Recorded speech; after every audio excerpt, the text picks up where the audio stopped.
Good morning.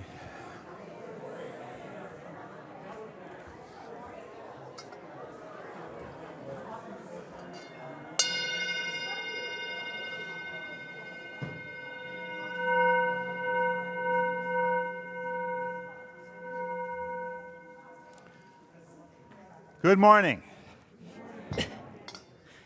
And welcome on this beautiful Naples morning to the Unitarian Universalist Congregation of Greater Naples. If that's not where you expected to be this morning, then now's the time to sneak out.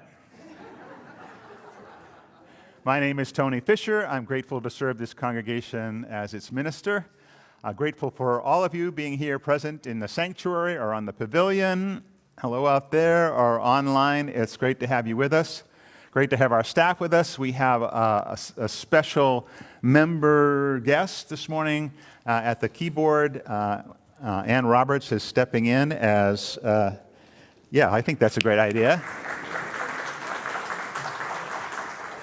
As we sort of insisted that Abby take a week off, you know that Sean sort of tested positive for COVID again during the week, and their son Simon tested positive. So we just told Abby to just take it easy, stay home, stay safe.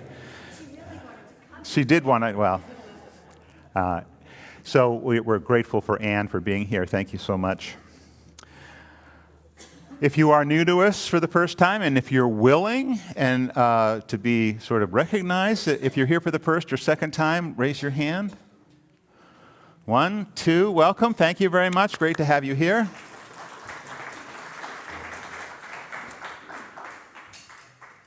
Our job here as a congregation, every single one of us, is to make those of you who are relatively new feel comfortable, feel engaged, find a pathway to belonging.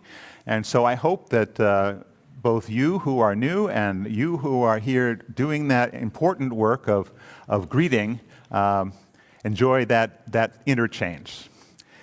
Let's take a deep breath this morning in the beauty of this day, in the beauty of this congregation and this assembly, to enjoy the morning's prelude.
We light our chalice this morning to honor the web of all life.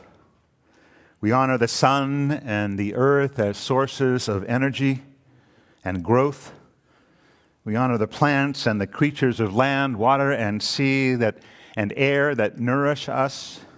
We honor each other, gathered here to share in the wonder we find in the world around us and in each other's eyes. Please join with me in the chalice lighting words that you'll see on the screen or on your orders of service. In the light of truth, the warmth of community, and the fire of commitment, we gather this day. May the flame we now kindle be to us a symbol of the unity we seek.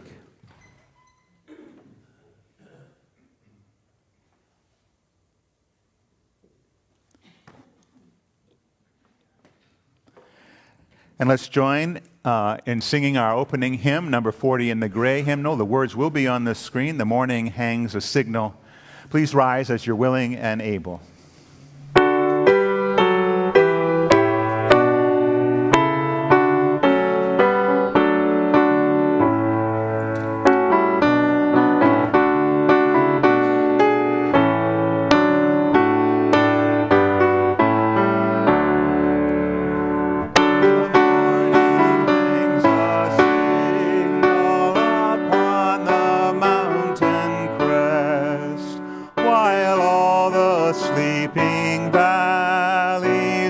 Silent darkness rest.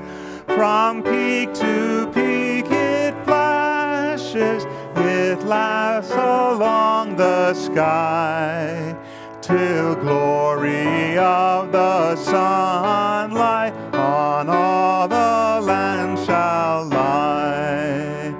Above the generations the lonely prophets rise, while truth flares as the day star within their growing eyes, and other eyes beholding are kindled from that flame, and dawn becomes the morning when prophets love proclaim. The soul has lifted moments above the drift of days, when life's great meaning breaketh in sunrise on our ways. Behold the radiant token of faith above all fear. Night shall release its splendor, that morning shall appear. Please be seated. So if you recall, those of you who were here or watching online, last Sunday I offered a message about volunteerism, about the need for this congregation to sort of re-engage in the work of the congregation, as well as the work that you do outside on a regular basis and the volunteer efforts here and outside. We do need a little bit of new energy in our congregation, and so I'm grateful for those of you who responded to the little impromptu survey on the back of the orders of service. It's there again today. So those of you who didn't fill it out and hand it in, I hope that you'll do that and maybe leave it on the welcome table as you go out the door. That would be great. So yesterday there was a gathering of a random group of people from the congregation, from different sort of aspects of the congregation, new, longtime people, people very involved, people not so involved, to talk about, how we might actually create the right environment, create the right systems to do this work together. It was I think it was a wonderful experience, a lot of energy, a lot of great ideas, I think, coming forward. So those ideas you'll begin to see, part of which easily acted upon, and some we'll still be ruminating about as we go forward. If any of you are interested in participating in that, I hope that you'll let me know, or Elaine Cockcroft, who's sitting in the back there waving her hand. So there you go. Let her know that you might be interested in sort of this idea of how we can engage more folks in the work. Brad Cornell was there yesterday. Brad, come on up. So I wanted to sort of ask him, as a not so new person, how he thought that went, and so put him on the spot. Not so new person. That sounds like a euphemism, but we'll let that one slide. So how did it go? How did you think it went? I thought it was a fascinating gathering. There was about 30-some people there, and some people that I knew very well, and some people I had never met. And Tony facilitated a conversation through a couple of exercises that involved small groups talking amongst themselves, which I thought kind of set the table for leading to a big question. And I think we were all there wondering if that question was going to be asked, and it was. I think it was. How did you term that question? How can we seem like such a vital and vibrant congregation on Sunday morning, while at the same time struggling to engage members in the work of the congregation? Pretty fundamental, and I think that's what attracted us all. I mean, Martha and I got up in the morning and said, "Oh my gosh, we got to go to church again," and then we thought, well, this is Tony's talk last week about the cooperative nature of our community, our religious community, all of us together, really begs the question: how are we going to achieve that cooperative community? And so that got us here. Yeah. And you're not here in this moment for just to have a chat with me, though, are you? No. Okay. Well, there are lots of aspects to cooperation in a community and collaboration and making a community vital and work. And among those aspects are stewardship. And stewardship takes lots of different forms. You heard me speak last week about some of my perspectives on that. We have our stewardship campaign, which has to do with time, treasure, and talent, that we all need to think about how we're going to contribute to this congregation, to this community.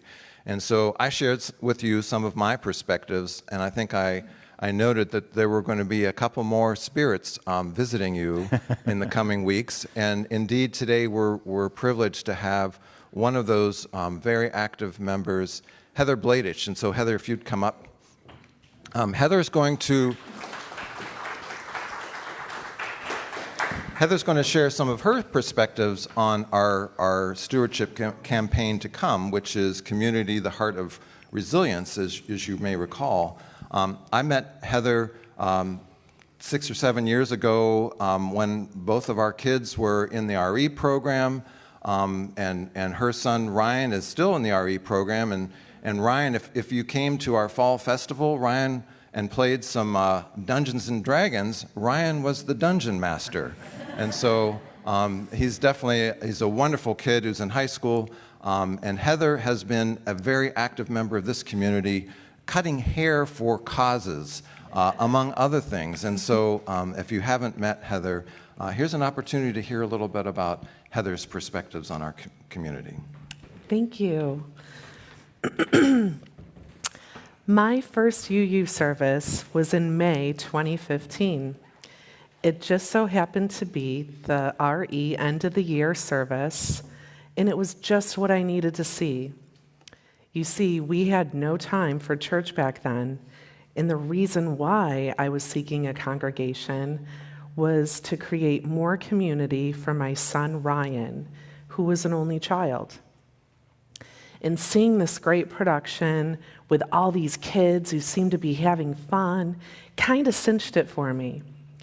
I had already met lots of different, incredibly interesting people in Naples that just so happened to be UUs.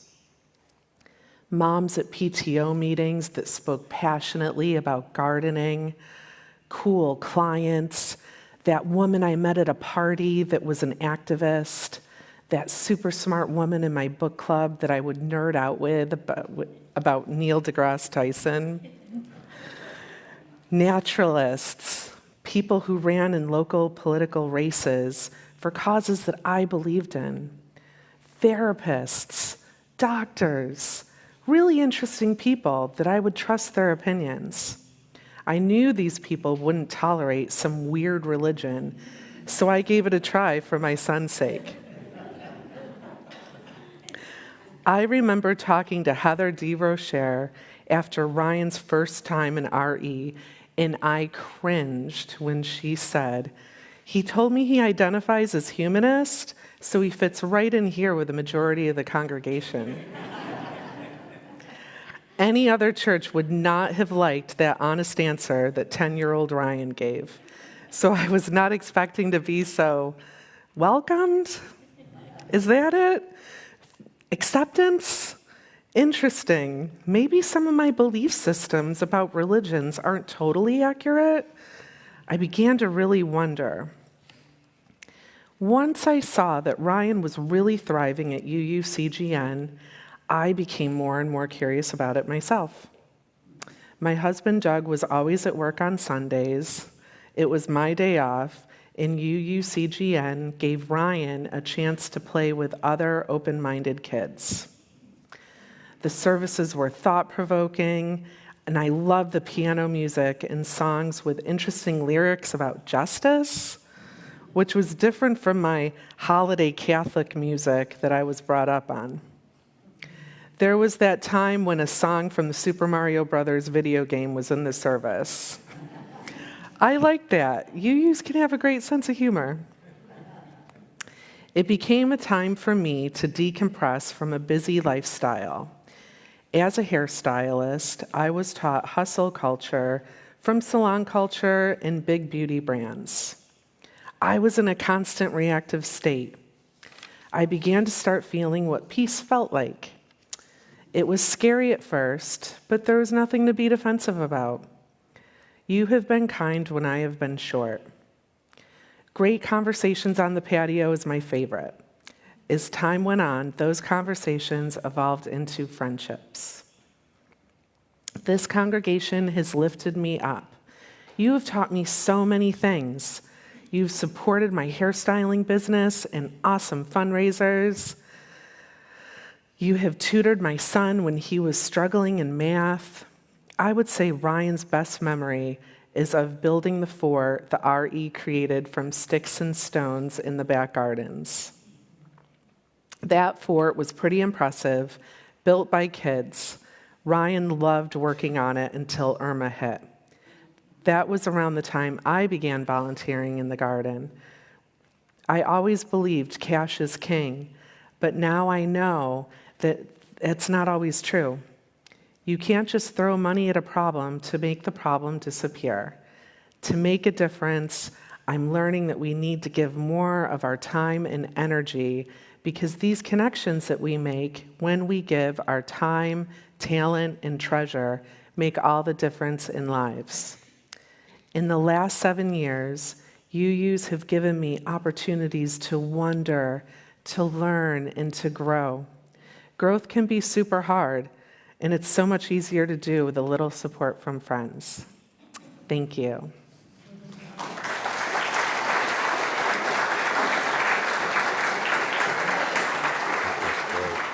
Awesome. Thank you.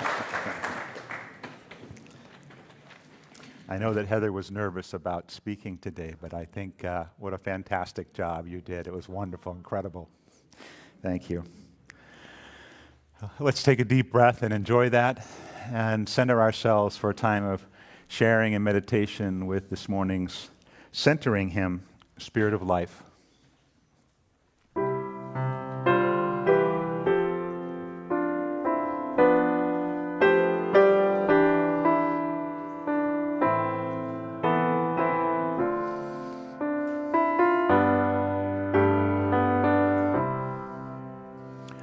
Spirit of life, come unto me, sing in my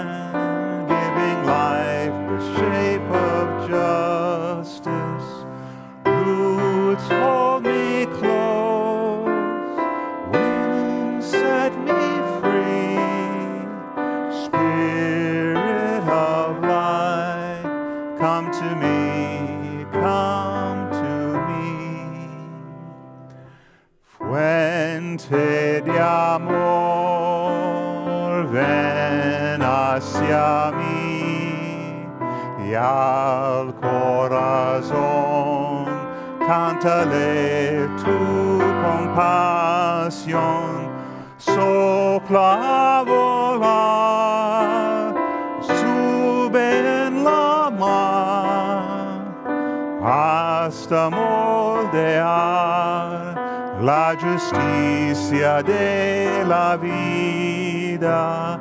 Arraigame, libérame, fuente de amor, ven a mí, ven a mí.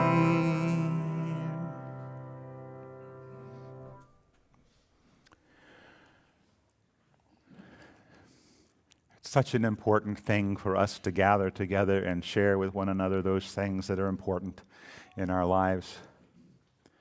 Those joys and sorrows that weave in and out of our lives, where one can't really exist without the other, and yet we struggle.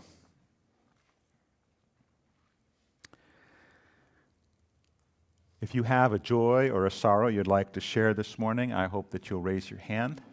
Remembering we're speaking only about personal joys and sorrows, not about any events or political action or anything about that. This is about us in this moment. I'll start by sharing that one of our past members, James Ward, has now entered hospice. If you know James or remember James, I hope that you'll send your thoughts. Kathy Griffith is with him even as we speak. A longtime friend and holding James close. We think about Jack Gorski, who's in the hospital having had a procedure and with an extended stay, so we hope that Jack is doing well today. And we send our thoughts his direction as well. Joys and sorrows.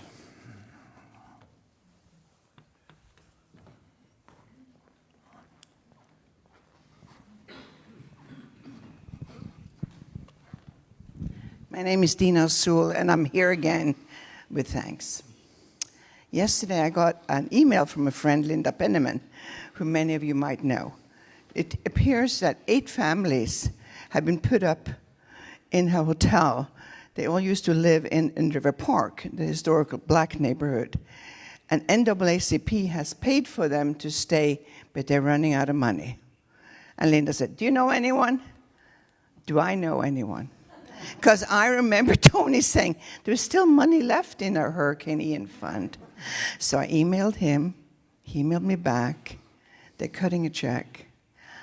And I'm so proud of you. Oh, and I'm proud to be you. Thank you, Dina.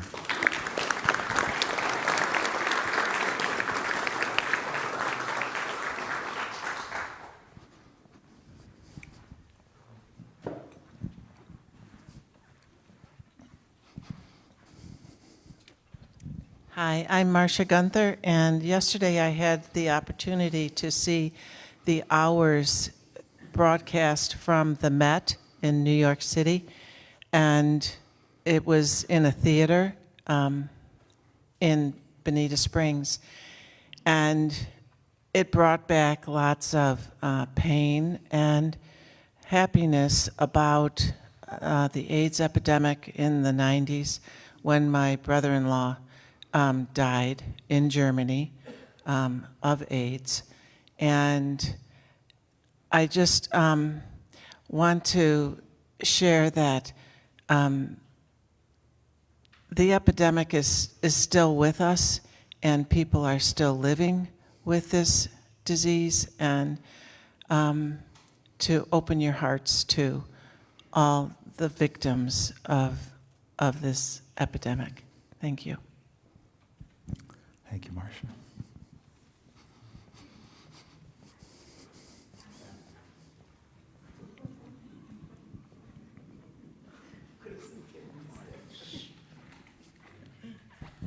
Hi, I'm Nora Marks, and I have 2 joys to share.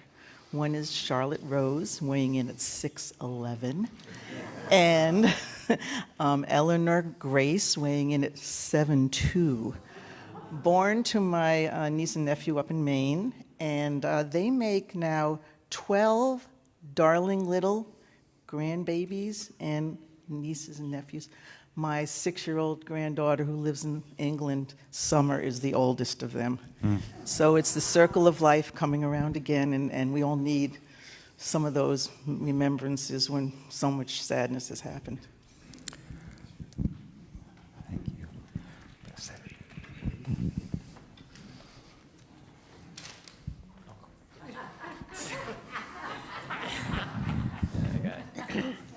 I have a very joyful announcement. Some of you might notice on your way in the thermometer for the Giving Tree. We reached our goal and surpassed it again, which is wonderful.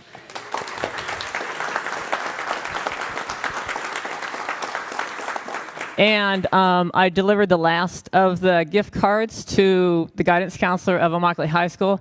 Yesterday we met at the library because we had extra money that came in, and I used it all up, and they were able to support more families. And it was just, I just am amazed at the generosity and the love and compassion of this congregation.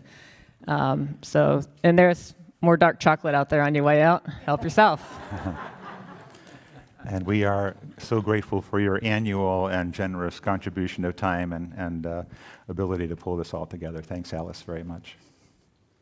You guys are making me exercise this morning.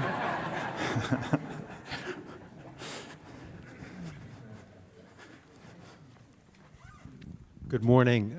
I'm Perry Gotsis. I'm of Greek descent. I had an opportunity to see a wonderful movie this week called Smyrna, and it concerns the death of hundreds of thousands of Greeks, 800,000 to be exact, at the hands of the Turks in the 1920s. And it just struck me. My grandparents also came from Asia Minor, but managed to escape. A lot of people, of course, were not able to do so. It was a sorrowful movie that had a great effect on me, and I wanted to share that. It was just a one-night production, and it was shown in various places throughout the United States, and it was just great.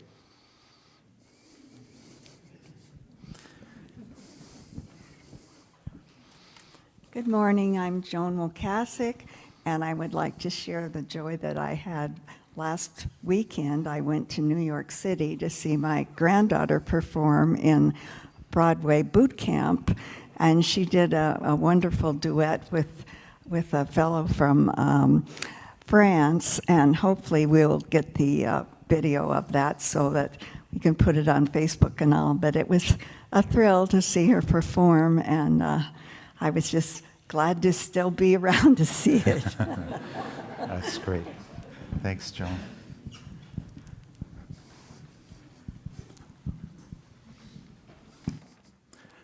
Thank you all for your sharing. We know that aside from what was shared today, that each of us has our own thoughts, our own interwoven joys and sorrows that we hold close. So as we take this time in meditation, let us honor those joys and sorrows as well.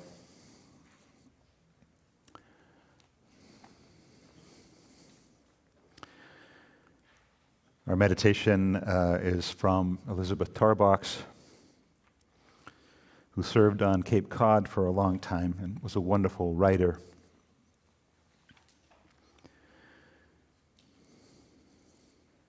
In those precious moments when we witness an act of kindness or gentle touch or a flash of beauty, let it be a reminder not to live too far in the past or in the future, but to experience now. Each moment expecting a miracle, 10 kinds of birds at water's edge, the track of a deer or otter in the damp earth. Find a magnifying glass and examine an orchid. See the pollen at the center of a hibiscus, life's dust, death-defying life. Be astonished at the whole flower, arrested by its beauty. Take a walk in the very early morning and find a moisture-laden web stretched across your path. Stop to appreciate your friends. Get silly and laugh loudly with those you love. If you love, know that sometimes your love will bring you tears. If you grieve, know it is because at some time you were willing to love. Refuse to leave the dead behind, but bring their memory with you to all your chores and games and corners of quiet. Allow tears to come. Know always that joy and sorrow are woven together, threads intertwined throughout our lives. Do not be afraid to die today, but seek mystery and miracle in this, in every ordinary moment. Live to expect wonder. Let's share some moments in silence.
In 1932, just a year before he emigrated to the United States, Albert Einstein was asked by the German League of Human Rights to write and record a credo, a statement of belief.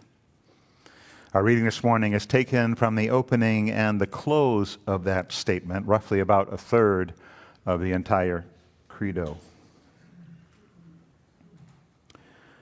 Our situation on this earth seems strange, Einstein began. Every one of us appears here involuntarily and uninvited for a short stay, without knowing the whys and wherefores. In our daily lives, we only feel that we are here for the sake of others, for those whom we love, and for many other beings whose fate is connected with our own. I am often worried at the thought that my life is based to such a large extent on the work of my fellow human beings, and I am aware of my great indebtedness to them. Einstein goes on to write,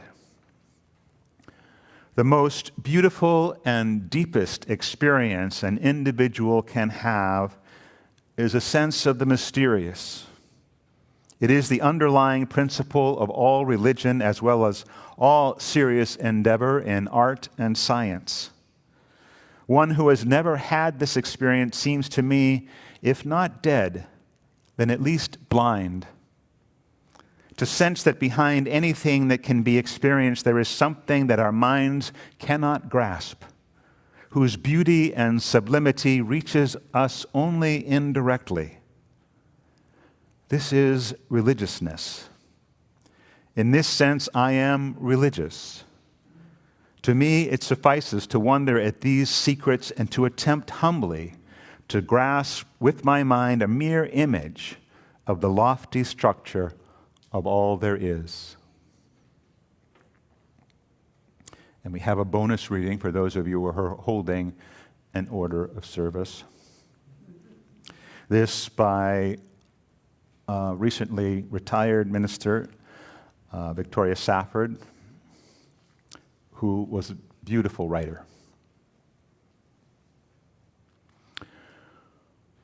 What if there was a universe, a cosmos, that began in shining blackness out of nothing, out of fire, out of a single silent breath?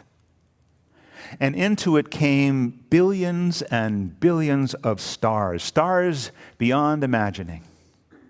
And near one of them, a world, a blue-green world so beautiful that learned clergymen could not even speak about it cogently. And brilliant scientists, in trying to describe it, began to sound like poets with their physics, with their mathematics, their empirical, impressionistic musing. What if there were a universe in which a world was born out of a smallish star, and into that world, at some point, flew red-winged blackbirds, and into it swam sperm whales, and into it came crocuses, and wind to lift the tiniest hairs on naked arms in spring when you run out to the mailbox. And into it at some point came onions out of soil. And came Mount Everest, and also the coyote we've been seeing in the woods about a mile from here, just after sunrise in these mornings when the moon is full. The very scent of him makes his brother, our dog, insane with fear and joy and ancient inbred memory. Into that world came animals and elements and plants and imagination, the mind and the mind's eye. If such a universe existed and you noticed it, what would you do? What song would come out of your mouth? What prayer, what praises, what sacred offering, what whirling dance, what religion, and what reverential gesture would you make to greet that world every single day you were in it.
I noticed a wide array of clothing this morning.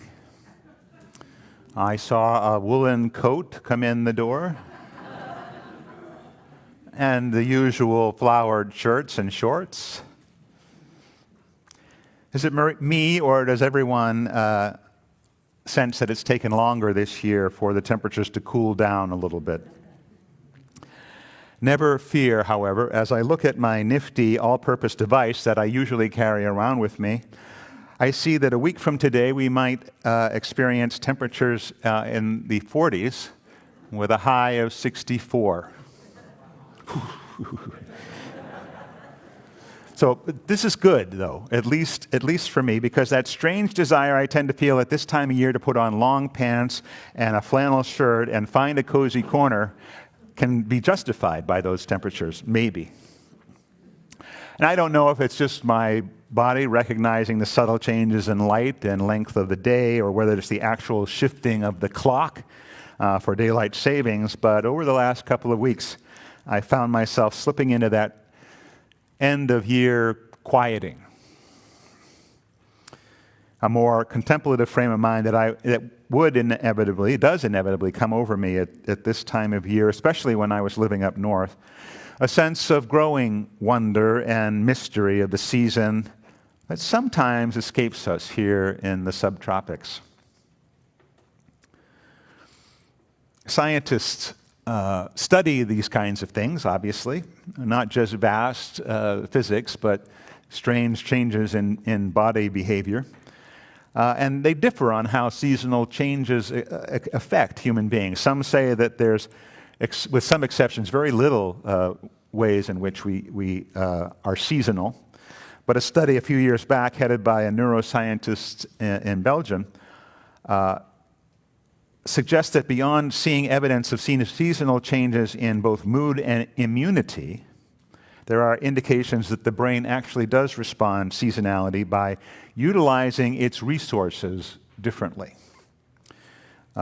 In certain cognitive functions, a number of subjects showed that while their scores on certain tests didn't change, the way that their brain responded to those challenges did, and the fact that problem-solving part of our brain takes more energy or needs to call on more energy from different parts of the brain to solve those problems. So our problem-solving frontal part of our brain needs more help during times when, in this time of year, in this season, when other parts of the brain that reflect a greater sense of memory, of deepening, tend to come to the fore. Cognitive studies that human beings' spiritual response to what we call the season of light, despite or because of the fact that it's actually a time of growing darkness, has some basis in the way the brain responds to that seasonality. And on an individual level, we are affected by the seasons in different degrees, and of course by our location in the world. How many of you have ever had a seasonal affective disorder, felt that? Not a large percentage, but I'm holding my hand up as well. Certainly much more evident when I was living in the north than it has been here, but still it comes, a sense of slowing down, of wanting to withdraw a little bit, maybe a little depression. It is widely studied subject that 20% of the population, especially in higher latitudes, excuse me, suffer from this at some time of year in a condition that stems from the seasonal swing in the natural production of melatonin and can result, as I said, in periods of depression. So despite the separation that we've achieved both physically and culturally from the Earth's rhythms and its natural cycles of light and darkness, the planet's 23.5-degree tilt, the daily spin on its axis, the year-long journey around the sun, the moon's tidal effect on oceans and creatures alike, they affect us more than we know or are willing to admit. Less than in the northern latitudes here, perhaps, but still within the periphery of our awareness, the light dims, the heart's shadows grow a little longer, and we are drawn to spend a little more time pausing and reflecting. The seasonal stories, despite the fact that they are repeated year after year, touch us once again with their foundational truths about connection and our hopes for that we can come out of whatever darkness we are experiencing and will return once again to the light. And yet there are other forces at work. We are an incredibly busy species. We have places to go. We have things to do. We have missions to accomplish. We have people to care for. We find ways to keep ourselves moving. We are tied tightly, I think, to the daily news cycles. It's hard to let those things go.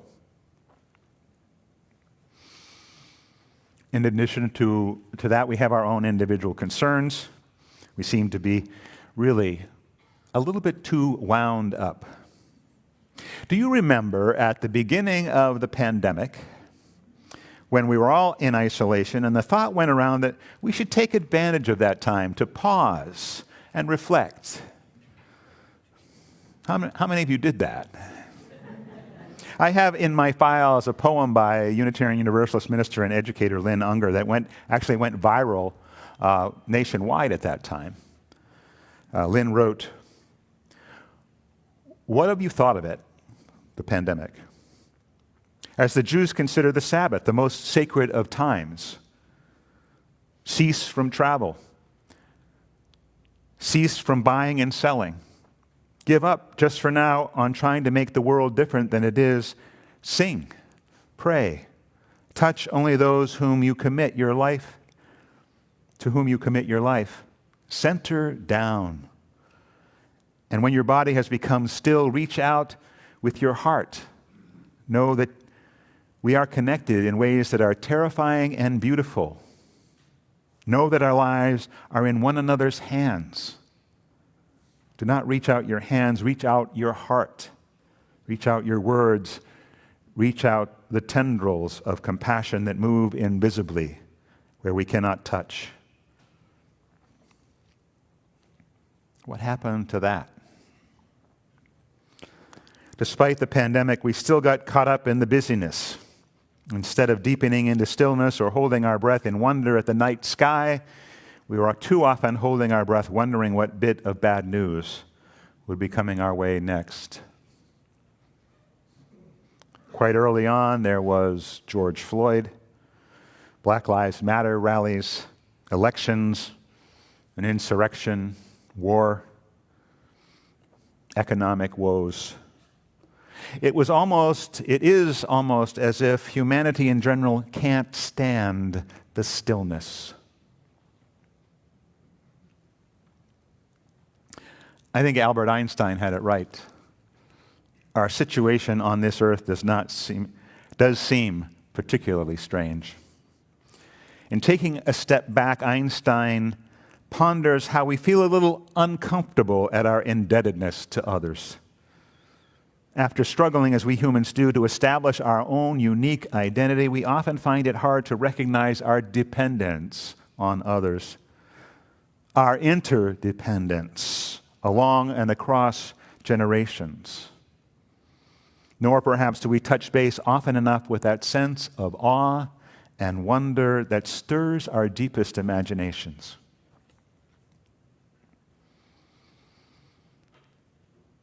It is so easy to lose touch with awe and wonder in the struggle to do it all or simply to survive. So, hear now this invitation. Open yourself to wonder today. Take the time to breathe deeply, to wander out, if you can, into the night and look up at the sky,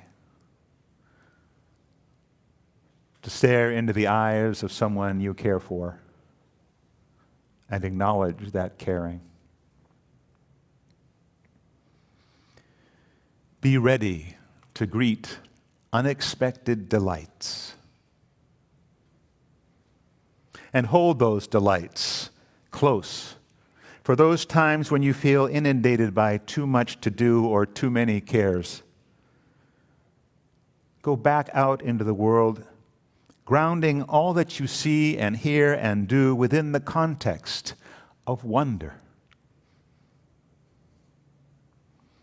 Remember that you are a part of a beautiful blue-green planet, and that you are a remarkable link in an interdependent web that stretches into the past and with grace and work will stretch on into the future.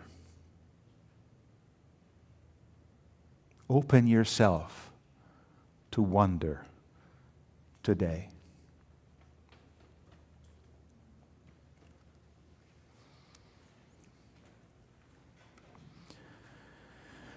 As we take a deep breath and consider the words and music we've heard today, I hope you'll think about the mission of this congregation and all those eyes that here you can stare into lovingly.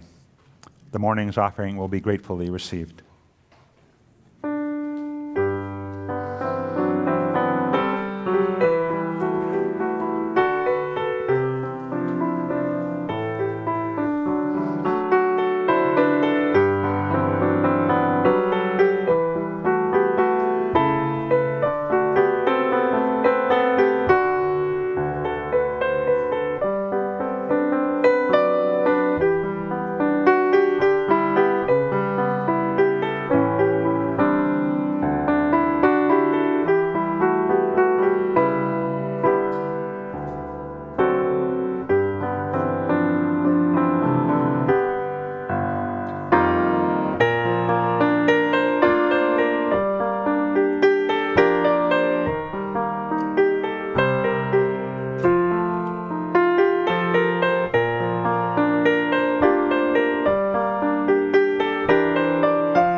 Thanks again, Ann, so much. It was beautiful.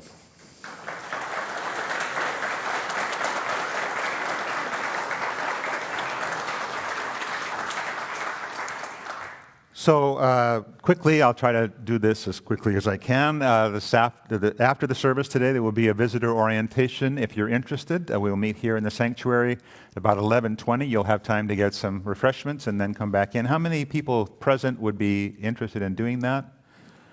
I don't see anybody, but we'll check and see. We can do it in January if there's not enough folks. So orientation at 11:20. This coming Wednesday evening, Wonderful Wednesdays is going to be wonderful, truly wonderful. Well, it always is. But this week we have the musical extravaganza, the holiday music extravaganza, sort of brought to us by the Music Committee and the Wonderful Wednesdays Committee. If you were there last year, it's just a wonderful event of music and song from members of the congregation. It'll be a great night. We start at 5:30 or so gathering, and then we'll have a short Vespers this year, and then share some food, and then some music. If you're interested in coming and would like to join in the meal, you'll need to sign up by notifying the office as soon as you can, so we have a count for that. This is a wonderful announcement. Bill McCormick, who's done such incredible work, Bill and Maria McCormick and their team, sort of creating and sustaining Emerson Academy, an effort of this congregation and supported by this congregation, an educational effort that takes place in the summer for children in this area to help them prepare more fully for college, college test taking, college essay writing, college interviewing, helping find scholarships. Really an incredible effort. Bill is going to be speaking this coming Wednesday night for the Jewish congregation. They've invited him to speak about it here in this sanctuary for the Naples Jewish congregation Friday night. So if you're interested in listening to Bill talk about that, that service takes place, I think, at 8. Bill suggests you come at 7:45, I believe. If I'm right, wave your hand, Bill. All right, we're right. Okay, good. Thank you. So, well, the service itself starts. There's Bill. So you said come at what time if you're going to come? Friday night, if you arrive around 7:45, you'll hear the tail end of the Shabbat service, and then I'm supposed to speak for about 25 minutes or so. Awesome. So if you want to come for the service, I would invite you to do that. It's a wonderful congregation, and Rabbi Herman does a great job. And if you want to experience a wonderful Jewish service, come earlier then, Ellen, as you suggest. Okay. After the service today, down in Menneker Foyer, which is down that long hall and into that open area where often there are paintings, there is an incredible event happening. One of our immediate past members, who's just moved away to Milwaukee, Rona Steingart, has donated a whole bunch of her art, not just her own art, certainly a lot of that, but also some of the other pieces that she's had for sale down in Menneker Foyer. You create your own price, recognizing both the artist and the congregation. All the proceeds of this goes to UUCGN. So we urge you to be sort of generous. Go down and see what's there, first of all. Find something for that spot on your wall that's still looking for some color, some brightness, and bid. We can only accept checks and cash at this point. So take a look at Rona's work and appreciate her gift anyway, right after the service.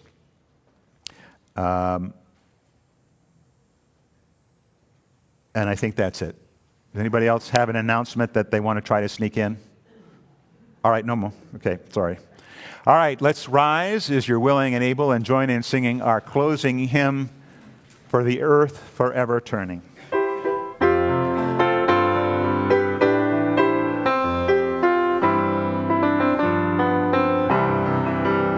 For the earth forever turning, for the skies for every sea, for our lives, for all we cherish, sing we are our joyful song of peace. For the mountain hills and pastures in their silent majesty, for the stars, for all the heavens sing we our joyful song of peace. For the sun, for rain and thunder, for the seasons' harmony, for our lives, for all creation, sing we our joyful praise to Thee. For the world we raise our voices, for the home that gives us birth.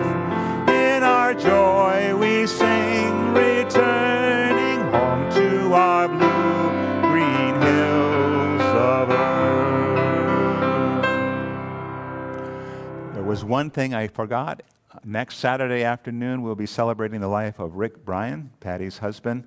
If you know Patty at all, you know how lively she is, and we come to celebrate next Saturday the life of her husband, Rick. So I hope you'll join us at 1 o'clock in the afternoon. Our benediction comes from Sarah York. We receive fragments of holiness, glimpses of eternity, brief moments of insight. Let us gather them up for the precious gifts that they are, and, renewed by their grace, move boldly into the unknown. Go in peace, go in love.